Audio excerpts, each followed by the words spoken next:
She offered only her cooking. He offered her something she never expected. Before we begin, comment your country so I know where the story is reaching. People in Elk Fork remember the night a hungry woman sat alone behind a feed store, lighting a tiny fire as if she still had a reason left in the world.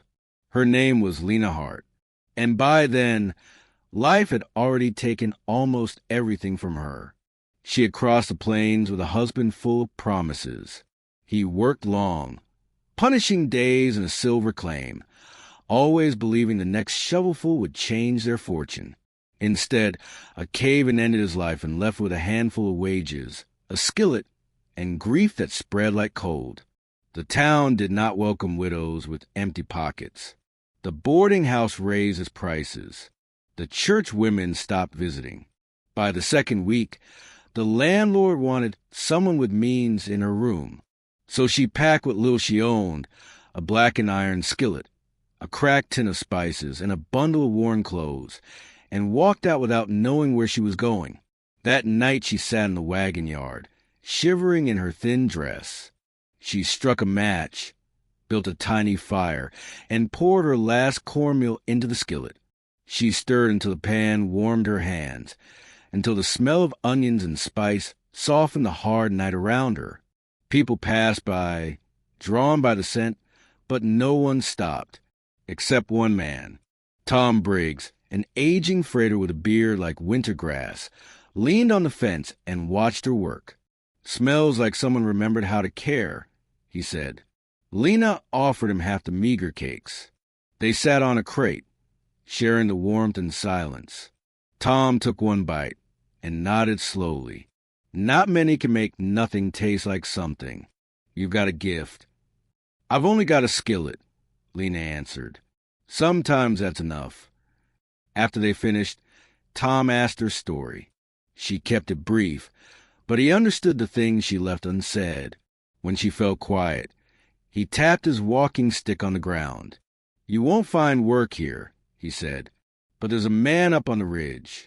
Elias Crow, lives alone, keeps to himself, eats worse than his mule, and won't admit he needs help. Why would he hire me?" Lena asked.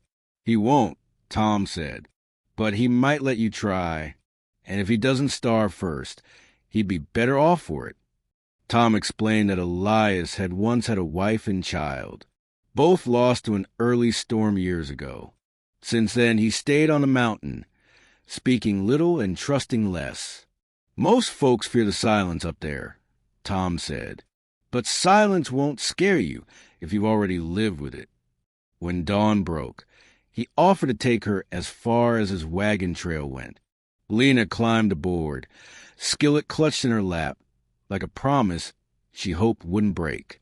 They traveled until the road split. Tom pointed left, toward a narrow trail, climbing into the timber. "You walk that way till you smell pine smoke. If the mountain wants you, you'll make it," he said. "If he sends me away?" Lena asked. "You cook your supper, rest by his fence, and walk back when you're ready. But don't decide your fate before he does."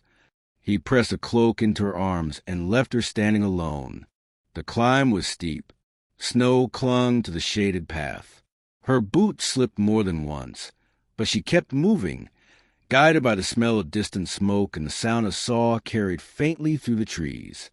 At last, the cabin appeared, solid logs, stacked wood, and a chopping block where a tall, broad-shouldered man swung an axe with steady force. Lena stepped forward. "Sir," Elias Crow turned. His face was weathered, his eyes sharp and guarded. He looked her over with the assessing calm of a man long accustomed to relying only on himself. "You're lost," he said. "No, sir. I came for work." He didn't laugh, but the corner of his mouth twitched. "What kind of work?" "I cook," she said simply, "and I was told you need that more than you let on." He studied her, the worn dress, the tired eyes, the skillet handle peeking from her bundle. "You climb all the way up here just to say that?" "Yes," she answered. "Walking down wouldn't have changed anything."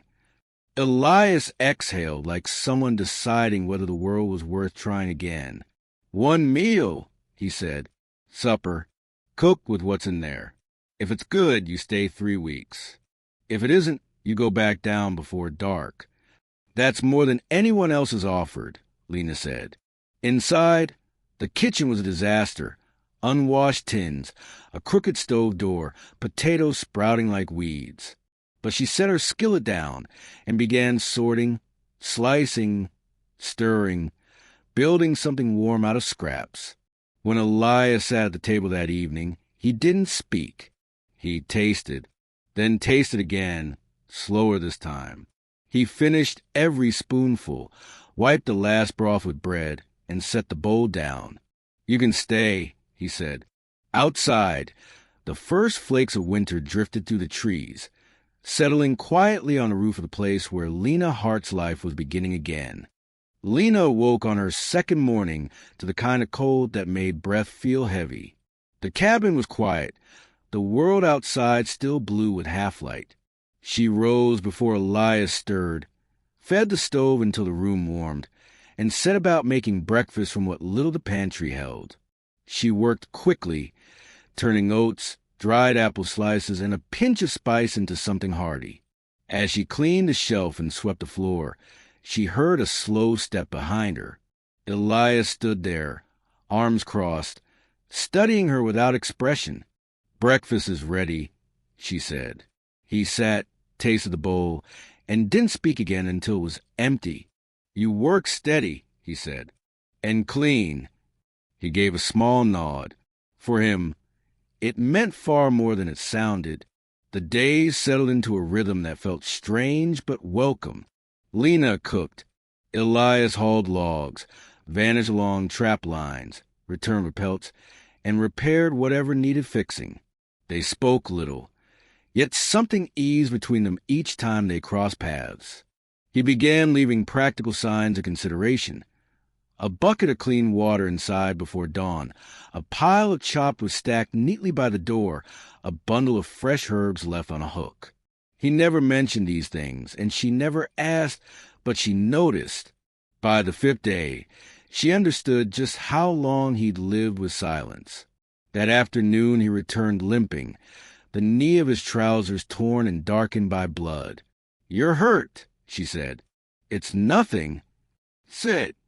He hesitated, not used to being told anything, but he obeyed. She cleaned the gash, tied a bandage, and worked with steady hands that didn't flinch. "Why aren't you afraid up here?" he asked suddenly. "Fear doesn't cook meals," she said, "and I've already lived through things colder than this mountain." He looked at her a long time before muttering a quiet "thank you." The second week softened the edges of the cabin, not with decorations or changes, but with presence. Lena hummed while she worked. The sound filled the rough wooden walls with something warmer than fire. Elias never commented, but he lingered in the doorway more often, listening without admitting it. One evening a storm swept across the ridge. Snow hammered the shutters, and the wind moaned through the pines. Lena stoked the stove and checked her cot twice. When she turned, Elias was holding a second blanket. "For the cold nights," he said. "Take it." "Thank you." He stood there a moment longer, looking as if he wanted to say something else. Instead, he cleared his throat. "You've stayed longer than anyone. I haven't finished my 3 weeks. Most wouldn't have lasted 3 days." She smiled softly. "I'm not most." A shadow of a smile tugged at his mouth before he turned away. When the storm passed, the world outside lay buried under fresh snow. Elias left early to check his trap line, returning with rabbit pelts draped over his shoulder. "Trade goods," he said, dropping them on the table. "I can tan them," Lena offered. "You know how." "I've learned a lot by needing to." He nodded, genuinely impressed. As she worked, he watched her hands move with quiet competence. "You work like someone with purpose," he said. "I'm trying to stay somewhere I'm not pushed out of." That sentence hit him harder than she meant it to. "You're not being pushed out here," he said. "Not yet." He didn't answer, but something in his face softened. That evening, as Lena took bread from the stove, Elias spoke with deliberateness she hadn't heard before. "After supper, come outside. There's something I need to show you." A knot of worry settled in her chest, but she nodded. When darkness fell, she stepped into the yard. Elias waited near the tree-line. "Walk with me." They crossed a clearing and climbed a short rise. Moonlight spilled across the snow, revealing 2 stones at the base of a tall pine, weathered, sinking into the earth. Lena understood.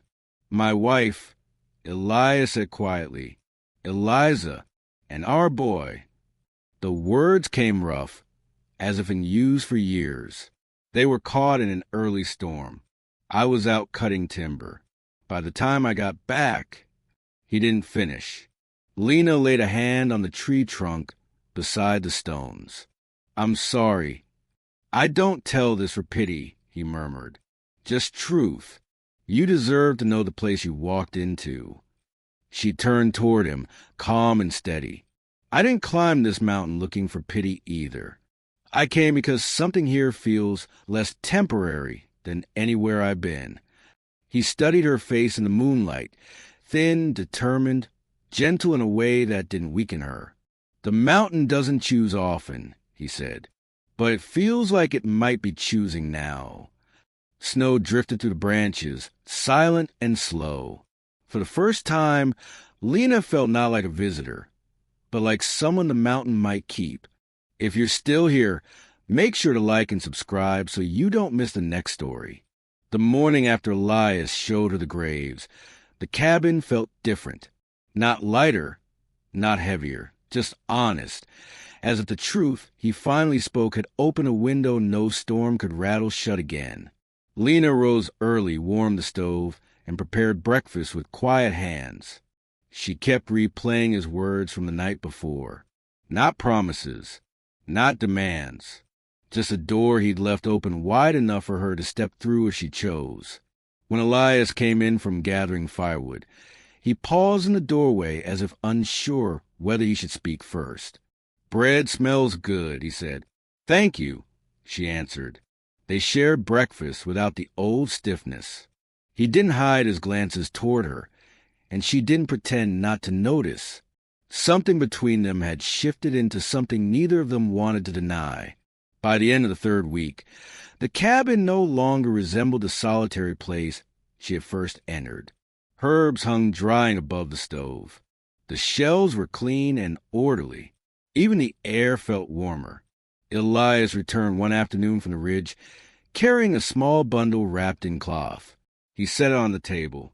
"Trade from the valley," he said. "Thought you might use it."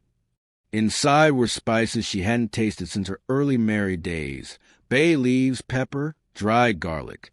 "Elias, this is too much." "It isn't," he said. "Not after everything you've added here." She didn't ask what he meant. She didn't need to. That evening she cooked a stew richer than anything she'd made since arriving. When she placed it before him, he ate slowly, almost reverently. When he finished, he set the spoon down with care. 3 weeks are up," he said. Lena's hands tightened around the edge of the table. "Yes, they are." He exhaled, steadying himself. "You've earned more than trial work. You've kept this place alive. And you've kept me alive in ways I didn't expect." She looked at him, heart pounding. "What are you saying?" He stood and walked toward the door, motioning for her to follow. She did. Outside, the air was cold but calm, snow glinting under the late afternoon light. "I've lived alone a long time," he said. "Long enough to believe that was the only life left to me." He paused, searching for the right words. "But since you came, I don't hear the silence the way I used to. And I don't want this ridge to feel empty again." Lena waited, breath held. "I want you to stay," he said at last. "Not just as a cook, not just as a guest. Stay because this place is better with you in it." And because I'd like the chance to build something new. Slowly, honestly, if you're willing. Lena looked out across the snow, then back at the man who had once acted like the mountain itself. Cold, distant, impossible to move. I climbed up here with nothing, she said softly. But somewhere along the way, this became a place I don't want to walk away from. Elias stepped closer, stopping just near enough that she could feel the warmth of him through the cold. You sure? He asked quietly. I'm sure, she whispered. A long silence followed, not empty but full. Full of understanding, full of the kind of comfort both had been starving for years. He reached out and touched her hand, a simple gesture, gentle and steady. She didn't pull away. For Elias Crow, that touch was the beginning of trust. For Lena Hart, it was the first real belonging she'd felt since she lost her husband. The snow thickened as they walked back toward the cabin, but neither hurried. Inside, the fire crackled, ready for them. Lena hung her cloak, placed her skillet on its hook, and looked around the small room that had softened into a home. Elias stood near the table, studying her as if memorizing the moment. You know, he said quietly, when Tom brought Fred up here years ago, he told me someday someone would walk through my door who could handle the mountain better than I could. I didn't believe him. And now, she asked. Now, he said, stepping closer. I think he knew long before either of us did. Lena smiled, small but certain. Outside, winter deepened. Inside, something warmer took root. Slow, steady. The kind that didn't melt with weather or fear. The mountain had chosen. So had they.